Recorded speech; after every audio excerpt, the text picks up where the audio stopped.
뉴스는 전달로만 끝나지 않습니다. 뉴스를 본 시청자의 생각이 더해질 때 비로소 완성되는데요. YTN을 향한 시청자의 목소리를 듣고 YTN이 답하는 시청자 톡톡 Y 시간입니다. 오늘은 어떤 의견이 들어왔을까요? 지금 바로 확인해 보시죠. 안녕하세요, 황지연입니다. 뉴스를 보다 생긴 궁금증, 이 시간을 속 시원하게 풀어드리겠습니다.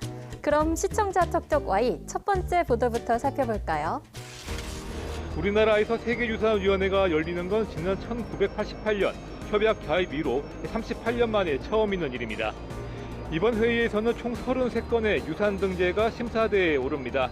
우리나라는 지난 2021년 세계 자연유산으로 등재된 한국 갯벌의 범위와 대상을 더 넓히는 확대 등재에 도전합니다. 기존에 등재된 서천, 고창, 신안, 보성, 춘천, 곤약에다가 서산과 무안, 고흥 여수갯벌을 추가하는 건데 오는 25일에 심의가 예상됩니다. 세계유산 등재와 보존을 결정하는 유네스코 세계유산위원회가 부산에서 열리고 있다는 소식을 전하며 지난 2021년 세계 자연유산에 이름을 올린 한국 갯벌의 범위를 좀 더 넓히고자 하는 계획까지 보도에서 다뤘는데요. 이 부분을 두고 갯벌이 추가되기 위해서 어떠한 국제적 평가 기준을 거쳐야 하는지 궁금했다는 시청자 의견이 있었습니다. 지난달 부산에서 열린 제48차 유네스코 세계유산위원회에서 우리나라의 갯벌이 확대 등재되며 지난 2021년 처음으로 세계유산에 이름을 올렸던 보성 순천갯벌, 신안갯벌, 고창갯벌, 서천갯벌에 추가로 4곳의 구역을 더하게 됐습니다. 새롭게 합류한 지역은 여수, 고흥, 무안, 서산갯벌인데요. 새롭게 추가된 갯벌의 특징을 간략히 살펴볼까요? 먼저 여수갯벌은 여자만 해역으로 발달해 육지로 둘러싸인 내만형 갯벌입니다. 고흥갯벌의 경우 등량만과 여자만 일대 넓게 형성된 청정 연안 갯벌인데요. 무안갯벌은 2001년 국내 최초 습지 보호지역으로 지정된 대표적인 연안 습지이며 서산갯벌은 가로림만 동쪽에 형성된 서해안의 대표적인 갯벌이자 국내 유일 점박이 물범 서식지입니다. 유네스코의 자연유산 분야 자문기구인 국제자연보전연맹은 이번 심사에서 우리나라 갯벌이 세계유산 등재 기준 가운데 생물 다양성 및 멸종위기종의 현장 보존을 위한 가장 중요하고 의미 있는 자연 서식지를 충족한다고 평가했고요. 동아시아 대양주 철새 이동 경로의 거점이자 다양한 해양 생태계의 터전으로서 자연유산적 가치가 높다고 등재 확대 승인 이유를 밝혔습니다. 이렇게 유네스코 세계유산에 등재되면 어떤 기대 효과를 갖게 되는지도 살펴볼까요? 고흥군은 이번 등재를 계기로 세계유산 브랜드를 확보해 대외 인지도 및 지역 이미지 향상에 도움이 될 걸로 보고 있는데요. 특히 이번 확대 등재가 오는 9월 5일부터 11월 4일까지 열리는 여수 세계 섬 박람회와 맞물리며 관광 연계 효과에 대한 기대도 커지고 있는데요. 여수 갯벌과 365개 섬을 하나의 관광 자원으로 묶어 세계유산의 생태적 가치와 섬의 자연 환경을 체험할 수 있는 프로그램을 개발한다면 여수 세계 섬 박람회의 경쟁력도 한층 높아질 것으로 보고 있습니다. 다음으로 두 번째 시청자 궁금증은 무엇일지 보도 먼저 확인해 볼까요? 비가 많이 내린 직후였던 지난 18일 물이 불어난 경기 여주시 소양천에서 붙잡힌 악어입니다. 여주시는 직접 찍은 악어 사진을 국립생물자원관에 보내 종분석을 의뢰한 결과 국제멸종위기종 1급인 샤막어로 밝혀졌다고 설명했습니다. 여주시는 개인이 소유할 수 없는 국제적 멸종위기종이라면서 허가를 받은 기관만 보유가 가능하다고 언급했습니다.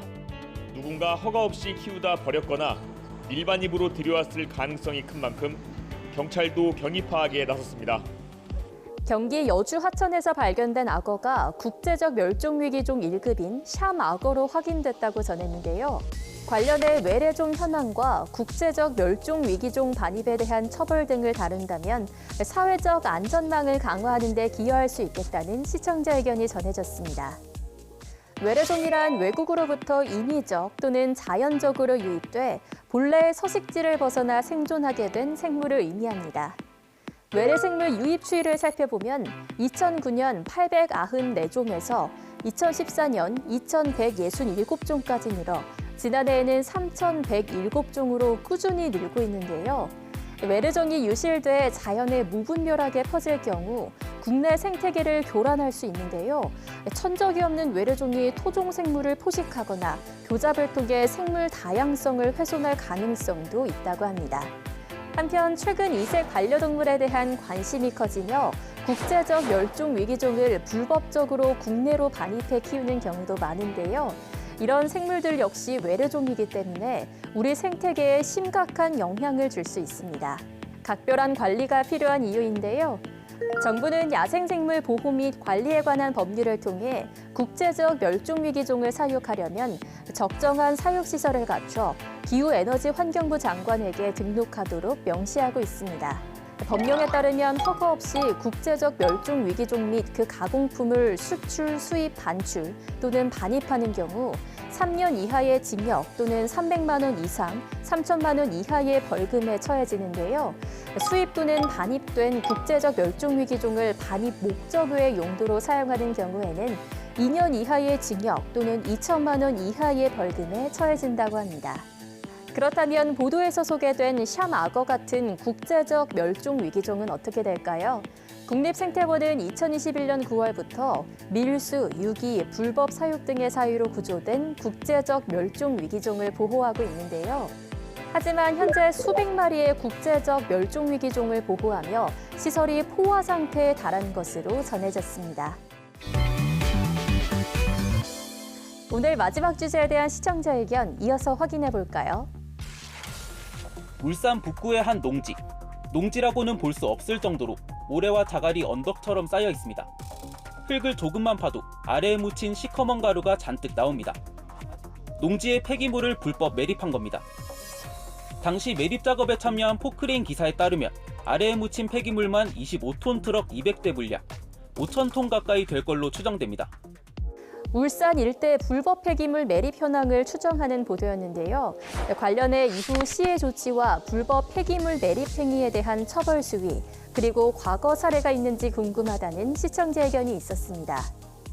울주군은 최근 관내에서 폐기물 의심 물질을 불법으로 성토하는 행위가 이어지자 지난달 31일까지 특별 점검을 실시했습니다. 그 결과 폐기물 취급 사업장을 대상으로 특별 점검을 벌여 폐기물 관리법을 위반한 사업장 3곳을 적발했다고 밝혔습니다. 관내 폐기물 처리 업체 가운데 불법 성토했을 가능성이 있는 폐기물을 취급하는 사업장 10여 곳이 대상인데요. 적발된 위반 내용은 폐기물 보관 기준 위반, 변경 신고 미이행, 영업 대상 외 폐기물 취급 등 행정절차법에 따라 행정처분 사전 통지를 진행 중이라고 합니다. 비슷한 사례의 경우 어떤 결과가 있었는지 살펴볼까요? 울산 소재 대기업 공장에서 발생한 건설 폐토석 약 1,095톤을 지난해에도 울주군 토지에 불법 매립한 일이 있었는데요. A씨는 자신이 운영하는 업체의 폐기물 운반 차량을 이용해 매립한 것으로 파악됐습니다. 이에 대해 폐기물관리법 위반 혐의로 재판에 넘겨진 폐기물 처리업체 대표 A씨에게 벌금 1,000만 원을, 해당 환경업체 법인에 벌금 500만 원을 각각 선고했다고 합니다.